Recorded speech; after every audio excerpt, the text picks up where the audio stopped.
Le soleil se couchait derrière les montagnes lointaines, peignant le ciel de l'Arizona de tons dorés et rouges, lorsque Luke Harrison revenait des champs éloignés.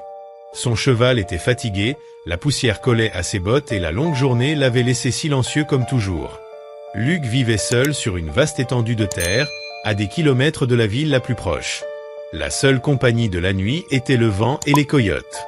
Il aimait ce calme qui lui permettait d'oublier le bruit de son passé, la guerre, les pertes et les erreurs qui le hantaient encore.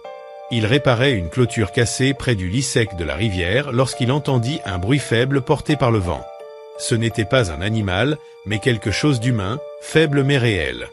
Luke s'immobilisa, la main figée sur le poteau de la clôture, et écouta attentivement. Là, un léger gémissement, un souffle de douleur. Il sortit son fusil de la selle et s'avança prudemment vers le son, attentif et sur ses gardes. Le désert était rude, rempli de roches et de buissons secs. Il avançait silencieusement, scrutant chaque ombre. Derrière une bûche tombée, il aperçut une jeune fille apache, à peine plus de 20 ans, la peau pâle sous la poussière, ses vêtements déchirés et tachés de sang sur le côté. Elle respirait difficilement, les yeux mi-clos. Quand Luke s'approcha, elle tenta de bouger, mais la douleur était trop intense. Il s'agenouilla près d'elle, le regard rempli de sollicitude. « Tu es blessé », murmura-t-il doucement. Ses lèvres tremblaient et sa main atteignit un petit couteau hors de portée. Elle le regarda, les yeux sombres et fixes malgré sa douleur. « Je t'en prie, juste fais vite », chuchota-t-elle. Les mots le frappèrent comme un coup. Luke resta figé. Il avait vu la mort de près à plusieurs reprises, mais jamais quelqu'un ne lui avait demandé cela avec une telle tranquillité. Elle ne suppliait pas pour de l'aide, mais pour que la souffrance cesse. Lentement, Luke reposa son fusil et secoua la tête. « Non, » dit-il calmement. « Je ne ferai pas ça. » Elle détourna le visage. « Tu es un rancher, un homme blanc, tu ne vois qu'une proie. » La mâchoire de Luke se crispa. « Pas aujourd'hui. » Il déchira un morceau de sa chemise et le pressa contre sa blessure. Elle tenta de repousser sa main, mais elle était trop faible. « Ne perds pas ton temps, » murmura-t-elle faiblement. Luke l'ignora et la souleva doucement dans ses bras. Elle était légère comme un oiseau, son corps tremblant contre sa poitrine. « Tiens bon, » dit-il. « Tu ne mourras pas ici. » Il la porta jusqu'à son cheval, monta avec effort et entama le long trajet de retour vers le ranch. Le désert s'étendait à perte de vue, le vent sec et tranchant contre son visage. Il sentait son cœur battre faiblement contre sa poitrine. Toutes les quelques minutes, elle remuait, essayant de parler, mais les mots sortaient en murmures. Le soleil disparut et la nuit tomba vite. Les coyotes hurlaient au loin. Luke pressa son cheval, guidant sa monture dans l'obscurité. Lorsqu'il atteignit enfin sa petite cabane en bois, ses bras étaient endoloris, mais il ne s'arrêta pas. Il la déposa doucement sur le lit et alluma la lanterne. Sa blessure était profonde, causée par ce qui semblait être une lame. Luke la nettoya avec de l'eau tiède, serrant les dents tandis qu'elle grimaçait. Il enveloppa soigneusement un linge propre autour de sa taille. À moitié consciente, elle murmurait des mots dans sa langue qu'il ne comprenait pas. Quand il eut fini, il s'assit près du feu, la regardant respirer. Elle semblait jeune, peut-être 19 ou 20 ans, ses longs cheveux noirs emmêlés de poussière, et malgré la douleur, son visage montrait une force fière qui captiva Luke. Il se demanda ce qu'elle avait vécu pour se retrouver seule et blessée au milieu du désert. Luke versa de l'eau dans un gobelet et l'attendit. « Bois », dit-il doucement. Elle cligna des yeux, le regarda avec méfiance, mais prit une petite gorgée, puis s'endormit de nouveau. Il resta longtemps à observer les flammes, ne sachant pas pourquoi il l'avait sauvée. Il aurait pu la laisser là. Personne ne l'aurait blâmé. Les habitants de la ville ne faisaient pas confiance aux Apaches, les qualifiant d'ennemis, mais Luke ne voyait pas d'ennemis, seulement quelqu'un qui avait assez souffert. Peut-être parce qu'il savait lui-même ce que c'était que de tout perdre.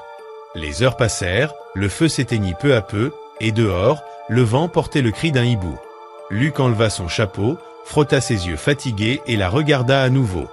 Elle respirait mieux maintenant, et pour la première fois cette nuit-là, il sentit un soulagement. Le lendemain matin, le soleil remplissait la cabane. Luke se réveilla dans la chaise où il avait dormi, et la fille était toujours là, les yeux ouverts, l'observant attentivement. Quand il bougea, elle sursauta légèrement. « Tu es réveillé, dit-il doucement. Tu es en sécurité ici. » Pourquoi ? Demanda-t-elle d'une voix faible. Pourquoi ne pas me livrer aux soldats ? Ils t'auraient payé. Luc secoua la tête. Je ne veux pas leur argent. Elle fronça les sourcils, confuse. Tu ne sais pas qui je suis, dit-elle. Peu importe, répondit Luc. Tu saignais, c'est tout ce qui comptait. Elle le fixa longuement, silencieuse. Il comprit qu'elle le testait, cherchant un signe de cruauté ou de mensonge, mais Luc n'en avait aucun à offrir. Il lui apporta un bol d'eau et du pain.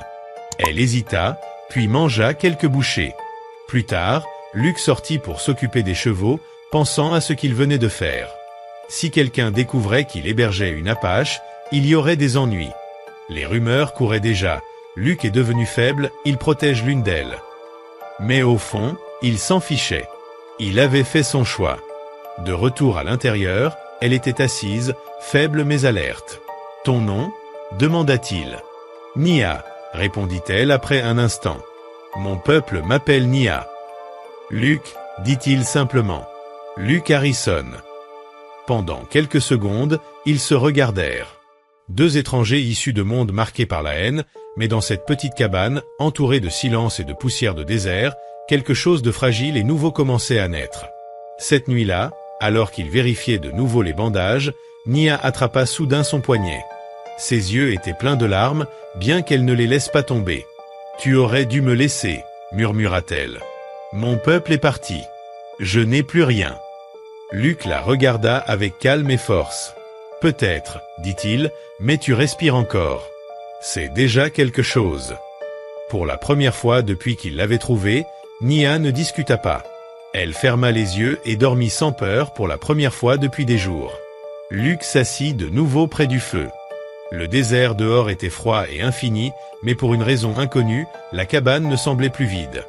Il ignorait ce que le lendemain lui réserverait, des ennuis, le danger, peut-être pire. Mais pour l'instant, il avait fait ce qui était juste. Il avait sauvé une vie, et quelque part en lui, une part enfouie depuis longtemps, celle qui croyait en la gentillesse et aux secondes chances, se réveillait à nouveau. Quand les premiers rayons de soleil traversèrent la fenêtre, Nia ouvrit lentement les yeux. La douleur dans son côté. Réserverait, des ennuis, le danger, peut-être pire. Mais pour l'instant, il avait fait ce qui était juste. Il avait sauvé une vie, et quelque part en lui, une part enfouie depuis longtemps, celle qui croyait en la gentillesse et aux secondes chances, se réveillait à nouveau. Quand les premiers rayons de soleil traversèrent la fenêtre, Nia ouvrit lentement les yeux. La douleur dans son côté était toujours vive, mais la chaleur du feu lui facilitait la respiration. Pendant quelques secondes, elle oublia où elle était, puis vit les murs de bois brut, la chaise usée près du feu, et Luc, assis silencieusement près de la porte, réparant une sangle de sel. Ses gestes étaient calmes et précis, comme s'il ne voulait pas la déranger. Elle l'observa un moment, incertaine de ce qu'elle devait penser. L'homme ne semblait pas cruel. Son visage était brûlé par le soleil, ses vêtements simples et poussiéreux. Il paraissait porter de lourds fardeaux depuis longtemps. Quand il remarqua qu'elle le regardait, il hocha légèrement la tête et dit « Bonjour ». Nia essaya de parler, mais sa gorge était sèche. Luc versa de l'eau dans un gobelet et le lui tendit. Elle hésita, puis but. L'eau était fraîche et propre, glissant doucement dans sa gorge. « Tu devrais manger quelque chose », dit Luc après un moment. Il posa un bol de ragoût chaud à côté d'elle. L'odeur fit se tordre son estomac. Elle n'avait pas mangé depuis des jours, mais son orgueil la fit détourner le regard. « Je ne prends pas la nourriture des étrangers », dit-elle d'une voix calme mais ferme. Luc ne discuta pas, « Comme tu veux », répondit-il, et retourna à sa réparation de sel. L'odeur du ragoût remplissait la cabane. Après quelques minutes, la faim l'emporta, et elle prit une cuillère pour manger lentement, les yeux sur lui tout le temps. Luc ne la regardait pas, lui laissant de l'espace. Il avait appris que le silence guérissait mieux que les mots. Quand elle eut fini, elle se laissa retomber contre l'oreiller, fatiguée mais plus calme. Dehors, le vent soufflait doucement à travers l'herbe sèche, et les chevaux piaffaient au loin. Luc sortit vérifier la grange, et pour la première fois depuis son réveil, Nia était seule. Ses yeux scrutèrent la petite pièce, une table, un lit, une étagère avec quelques livres, une lampe et un vieux fusil accroché au mur. Tout était simple, propre et bien entretenu. Son regard tomba sur la porte. Elle n'était pas verrouillée. Elle pouvait essayer de s'échapper, mais son corps était encore faible. La blessure sur son côté battait douloureusement à chaque mouvement. Elle regarda le bandage, propre et neuf. Il l'avait changé pendant qu'elle dormait. Cette pensée troubla son cœur. Pourquoi un rancher blanc aiderait-il une apache comme elle? Quand Luc revint à l'intérieur, ses bottes chargées de poussière, elle était toujours éveillée. Il plaça quelques bûches dans le feu et dit doucement « Tu guériras plus vite si tu te reposes. »« Ne t'inquiète pas, je ne te livrerai pas. » Elle le regarda avec méfiance. « Tu ne sais même pas qui je suis. » Il croisa son regard pour la première fois. « Pas besoin, » répondit-il simplement. Son calme la déstabilisait. Les gens comme lui portaient généralement la haine dans leurs yeux lorsqu'ils regardaient son peuple, mais ses yeux reflétaient autre chose. Une tristesse silencieuse, celle qui vient de trop voir la mort. Les jours passèrent lentement. Luc s'occupait du ranch comme d'habitude, nourrissant les chevaux, coupant du bois, réparant les clôtures. Il partait tôt et revenait au coucher du soleil. Nia passait la plupart de son temps à se reposer, mais elle l'observait depuis la fenêtre. Ses mouvements étaient précis, son dos droit, ses mains rugueuses mais douces avec les animaux. Il ne lui posait que peu de questions. Lorsqu'il parlait, sa voix était basse et stable. « Tu as une grande force de volonté », dit-il un soir en changeant son bandage. La plupart n'auraient pas survécu à une telle blessure. Nia détourna le regard. « Je ne suis pas comme la plupart », sourit-il faiblement. « Je le vois. » Petit à petit, la distance entre eux commença à s'estomper. Elle commença à aider à petites tâches, plier ses vêtements, nettoyer la table, alimenter le feu quand il était dehors. Luc le remarqua mais ne fit aucun commentaire. Il se contenta de rendre les choses plus faciles pour elle, rapprochant l'eau de son lit et laissant de la nourriture quand il savait qu'elle n'en demanderait pas. Une nuit, un vent froid balaya les plaines et la réveilla par son sifflement autour de la cabane. Elle regarda le feu, il avait presque consumé son bois. Luc était assis près des flammes, les regardant, perdu dans ses pensées. Ses yeux étaient fatigués, plus âgés que son âge. « Pourquoi vis-tu ici seul ?» demanda-t-elle doucement. Il ne répondit pas tout de suite, puis dit « J'ai perdu quelqu'un. Je ne voulais pas être parmi les gens. » Après cela, Nia observa la lumière vacillante danser sur son visage. « Ta femme ?» devina-t-elle, il hocha lentement la tête. « Il y a longtemps. » La fièvre l'emporta. Elle resta silencieuse un temps. « J'ai tout perdu aussi, » dit-elle enfin. « Mon père, mes frères, des soldats sont arrivés dans notre camp. Je suis la seule qui a pu fuir. » Luc la regarda, les yeux lourds de compréhension. Il ne dit rien d'autre, mais dans ce moment de silence, ils ressentirent tous deux une étrange paix, celle qui vient quand deux âmes reconnaissent la même douleur. À la fin de la semaine, Nia pouvait un peu marcher. Luc la trouva debout dehors, appuyée contre le cadre de la porte, regardant l'horizon, rochers rouges, sable doré et montagnes lointaines scintillant sous le soleil. « Tu ne devrais pas être dehors encore, » dit-il doucement. « Il fallait que je voie le ciel, » répondit-elle. « On se sent libre. » Luc hocha la tête. « C'est vrai, mais il peut aussi être cruel si tu n'y es pas prête. » Elle sourit faiblement. « Tu ressembles à un ancien de mon peuple. » Il ricana doucement. « Peut-être que j'ai juste vécu assez longtemps pour écouter. » Plus tard, ce jour-là, elle essaya d'aider aux tâches, insistant pour nourrir les chevaux malgré sa lenteur. Luc resta à proximité au cas où elle aurait besoin d'aide. La voir caresser le cou d'un cheval avec douceur lui rappela sa défunte femme et la façon dont elle parlait aux animaux, comme à des amis. Le souvenir le frappa, mais il ne le montra pas. Cette nuit-là, tandis qu'il mangeait près du feu, Nia demanda « Pourquoi n'as-tu pas fait ce que je t'ai demandé ce jour-là » Luc fixa les flammes longuement avant de répondre « Parce que j'ai vu trop de morts. Je pensais que la miséricorde signifiait mettre fin à la douleur. Mais parfois la miséricorde, c'est ne pas abandonner quelqu'un, même quand il s'est abandonné. » Nia le regarda, les yeux adoucis, personne ne lui avait jamais parlé ainsi. Un instant, elle oublia la ligne qui séparait leur monde. Le lendemain matin, Luc partit en ville pour des provisions et Nia resta, balayant et entretenant le feu.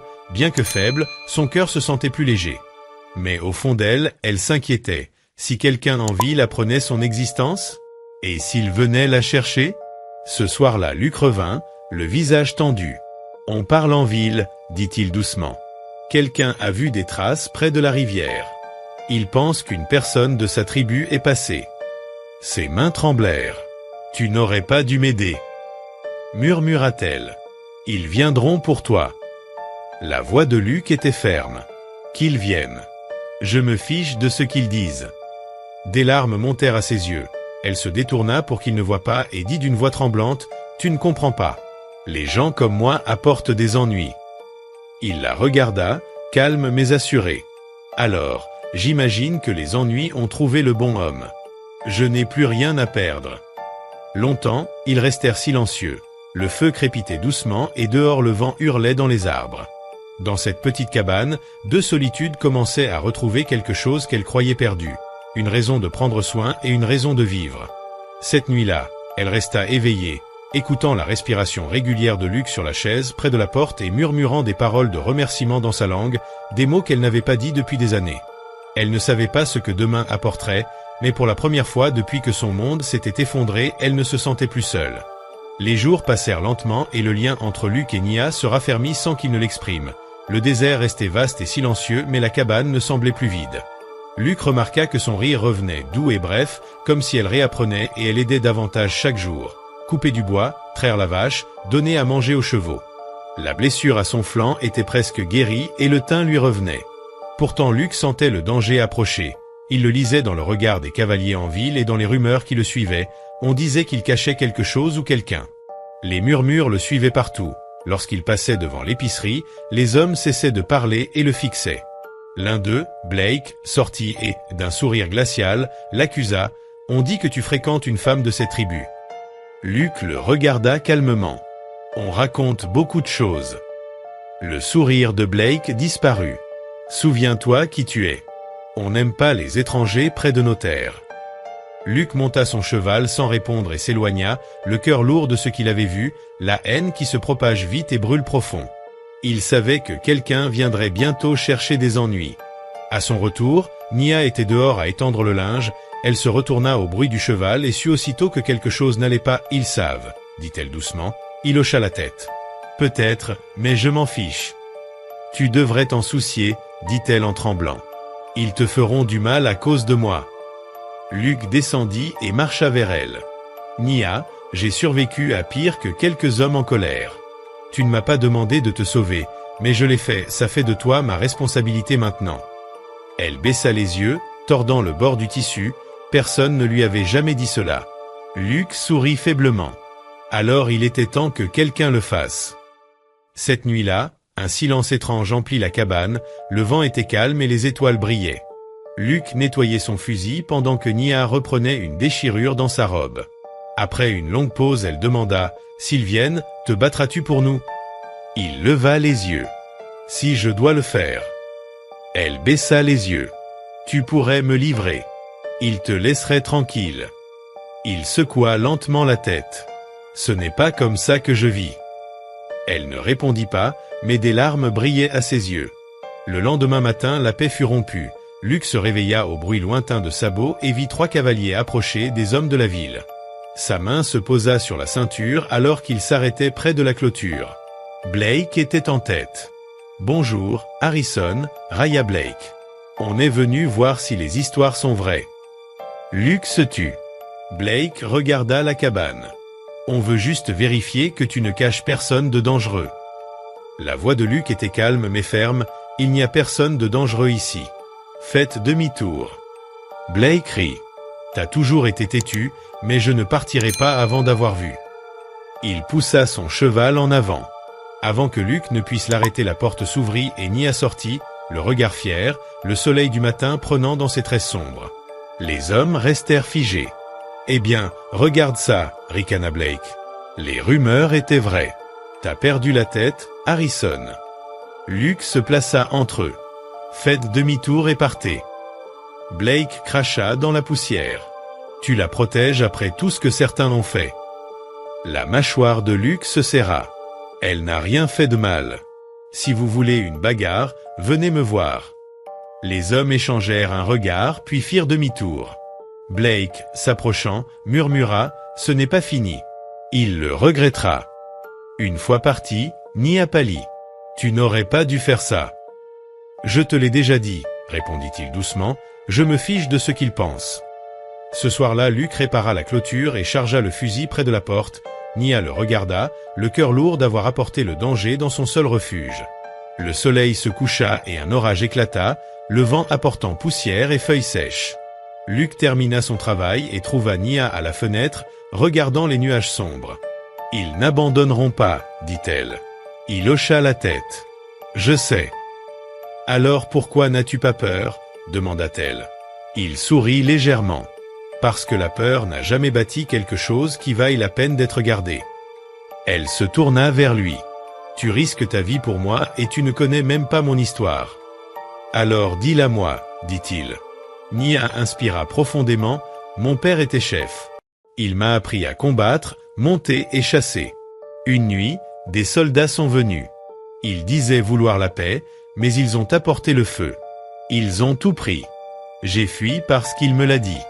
J'ai couru jusqu'à ne plus pouvoir. » Sa voix se brisa. Je pensais qu'il valait mieux mourir que vivre seul. Les yeux de Luke s'adoucirent. Tu n'es plus seul maintenant. Ces mots la touchèrent profondément et un instant elle resta sans voix. Puis elle murmura, avant, je détestais ton peuple, mais toi, tu n'agis pas comme eux. Luke regarda le feu. Peut-être parce que j'ai vu ce que la haine fait. Elle m'a pris ma femme. Elle m'a pris la paix.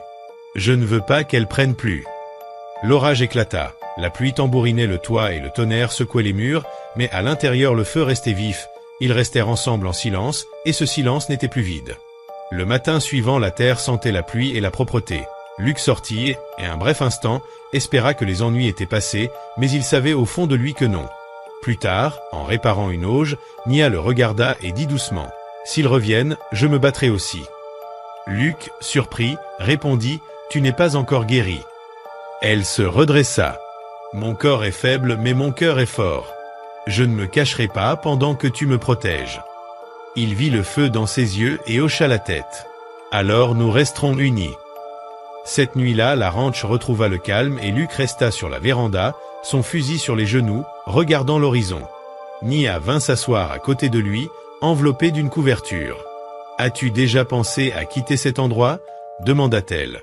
Il secoua la tête. « C'est ma maison. Je l'ai bâtie. Si je pars, je perds plus que des terres. » Elle acquiesça. « Alors je resterai aussi. » Il se tourna vers elle. « Ce n'est pas ce que je voulais dire. » Elle sourit faiblement. « Je sais, mais je choisis de rester. » Longtemps ils restèrent silencieux, écoutant le vent dans l'herbe du désert. Un coyote hurla au loin et le cheval de Luke hennit doucement dans l'écurie. La nuit était différente, toujours dangereuse, mais pleine de quelque chose de nouveau. Luke regarda Nia et vit la lune éclairer son visage. Il ignorait ce que l'avenir réserverait, peut-être d'autres combats, peut-être pire, mais pour l'instant, assis à ses côtés, il sentit une chose qu'il n'avait pas ressentie depuis des années, la paix. Luke verrouilla soigneusement la porte de l'écurie. Nia remplit les lanternes et les plaça près des fenêtres. L'air était chargé de tension, mais aucun des deux ne parla de peur. Quand les cavaliers atteignirent la lisière du ranch, la lune était déjà haute. 5 hommes, le visage caché sous leur chapeau, tournoyaient près de la grille. Luke sortit sur le porche, fusil en main. Nia resta à l'intérieur, observant à travers la fissure du mur. « Bonsoir, Harrison » appela la voix de Blake dans l'obscurité. « Nous t'avions dit que ce n'était pas fini. » La voix de Luke était ferme. « Tu aurais dû m'écouter la première fois, Blake. Rentre chez toi. »« Impossible » répliqua Blake avec défi. « Tu gardes l'une d'entre elles, une sauvage, ici sur tes terres. Nous ne pouvons pas laisser faire ça. »« Elle n'a blessé personne, » dit Luke d'une voix assurée. « Tu n'as aucun droit d'être ici. »« J'ai tous les droits, » cria Blake. « Tu protèges l'ennemi. » Il y eut un silence, celui qui précède le danger. Puis Blake leva son arme. « Écarte-toi, Luke. » Luke tira le premier. La balle frappa le sol près du cheval de Blake, qui se cabra. Les hommes s'éparpillèrent en criant. Les coups de feu éclatèrent, le verre vola en éclats. Nia se baissa, puis courut vers la porte arrière, saisissant un autre fusil au mur. Elle vit Luke échanger des tirs avec les assaillants, son corps stable, son regard concentré. Elle grimpa jusqu'à la petite fenêtre du grenier et tira une fois, le bruit résonna sur la plaine. L'un des attaquants poussa un cri et recula. Le feu croisé continua jusqu'à ce que les assaillants se retirent enfin dans l'obscurité. Le désert retrouva son silence, à l'exception du vent et de la respiration lourde de Luc. Il s'appuya contre le poteau du porche, la main sur l'épaule, le sang s'écoulant le long de sa manche. Nia courut vers lui, les mains tremblantes. « Tu es blessé. »« Ce n'est pas grave, » dit-il faiblement. Elle l'aida à entrer et pressa un linge sur la plaie. Les larmes aux yeux, elle murmura « Pourquoi as-tu fait ça pour moi ?» Il la regarda à travers la douleur. « Parce que tu mérites de vivre. C'est une raison suffisante. » Ses mains tremblaient davantage. « Tu saignes pour moi, » dit-elle doucement. « Tu aurais pu me laisser partir, mais tu m'as donné une nouvelle vie. » Luc esquissa un faible sourire. « On peut dire que je suis têtu. » La pluie commença peu après, tombant doucement sur la terre meurtrie, lavant la poussière et le sang du porche. À l'intérieur, le feu brûlait faiblement, diffusant une lueur chaleureuse sur eux deux. Nia resta à ses côtés toute la nuit, changeant le linge et veillant à ce qu'il ne tombe pas malade. Au matin, l'air était clair et l'odeur de la terre mouillée emplissait la cabane. Luc ouvrit lentement les yeux et la trouva assise à côté de lui, à moitié endormie, mais tenant toujours sa main. « Tu es resté » murmura-t-il. Elle hocha la tête. « Je ne partais pas », il sourit faiblement. « Tu as bien agi hier soir. Tu as gardé ton sang-froid. » Ses yeux se radoucirent. « Je me souvenais de ce que mon père m'avait appris. Protéger celui qui te protège. » Il essaya de se redresser, mais elle le repoussa doucement. « Repose-toi, » dit-elle. « Tu as fait assez. » Pendant les jours suivants, elle prit soin de lui comme il l'avait autrefois fait pour elle, nourrissant les chevaux, allant chercher de l'eau, cuisinant des repas simples. Quand il essaya de la remercier, elle se contenta de sourire « Nous sommes quittes maintenant. » Mais au fond, tous deux savaient que ce n'était pas seulement de la gratitude. Quelque chose de plus fort avait germé entre eux, quelque chose de calme mais inébranlable. Un après-midi, Luc était assis dehors, le bras en écharpe, regardant le coucher du soleil. Nia sortit avec 2 tasses de café et lui en tendit une. « Tu crois qu'ils reviendront ?» demanda-t-elle. Luc regarda l'horizon. « Peut-être, mais je ne pense pas qu'ils essaieront bientôt. »« Et s'ils le faisaient ?» dit-elle. Il prit une longue gorgée. « Alors nous ferons face, comme avant. » Elle esquissa un faible sourire. « Ensemble. »« Ensemble, » répondit-il. Pendant un instant, ils restèrent silencieux, écoutant le murmure du vent. Puis Nia reprit « Tu as changé ma vie, Luc. Tu m'as montré qu'il y a encore du bon chez les gens. » Il se tourna vers elle. « Toi aussi, tu as changé la mienne. J'avais oublié ce que ça faisait de tenir à quelqu'un. » Ses yeux brillèrent. « Tu as tenu à moi quand tu m'as trouvé, tu ne le savais juste pas encore. » Cette nuit-là, alors que les étoiles illuminaient le ciel, Nia alluma le feu et regarda les flammes danser. Elle se rappela la fille qui avait autrefois imploré la mort, faible et effrayée. Cette fille n'existait plus. À sa place se tenait une femme qui avait combattu, trouvé un but et quelqu'un à protéger. Luc l'observait silencieusement depuis son fauteuil, ressentant une chaleur calme se répandre dans sa poitrine. La peur et la solitude qui avaient dominé sa vie s'effaçaient, remplacées par quelque chose de stable et réel, la confiance. Dehors, la terre s'étendait à l'infini sous la lumière de la lune.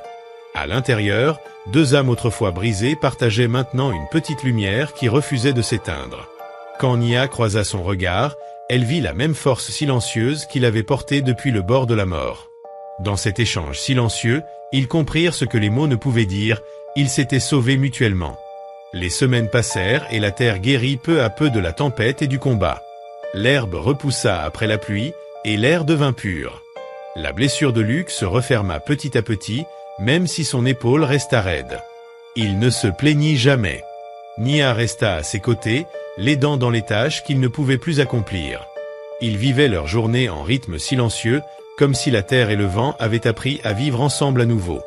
Chaque matin, Luc se levait avant l'aube pour nourrir les chevaux et aller chercher de l'eau au puits. Nia allumait le feu, préparait le café et cuisait le petit déjeuner. Leurs mots étaient rares, mais leurs regards disaient tout. La paix régnait entre eux, silencieuse mais profonde. Parfois, après les corvées, ils s'asseyaient sur le porche pour contempler l'horizon. Le soleil peignait le désert en or, et le silence entre eux semblait doux, comme une vieille mélodie. Nia regardait souvent le ciel et disait « Quand j'étais petite, ma mère me disait que le ciel n'oublie jamais la gentillesse. » Luc souriait discrètement. Un soir, Luc partit en ville chercher des provisions. Nia resta derrière pour s'occuper des animaux. Le trajet fut long et poussiéreux, et à son arrivée, les habitants le regardèrent avec curiosité ou méfiance. Le marchand, un homme âgé nommé Grant, l'observait attentivement.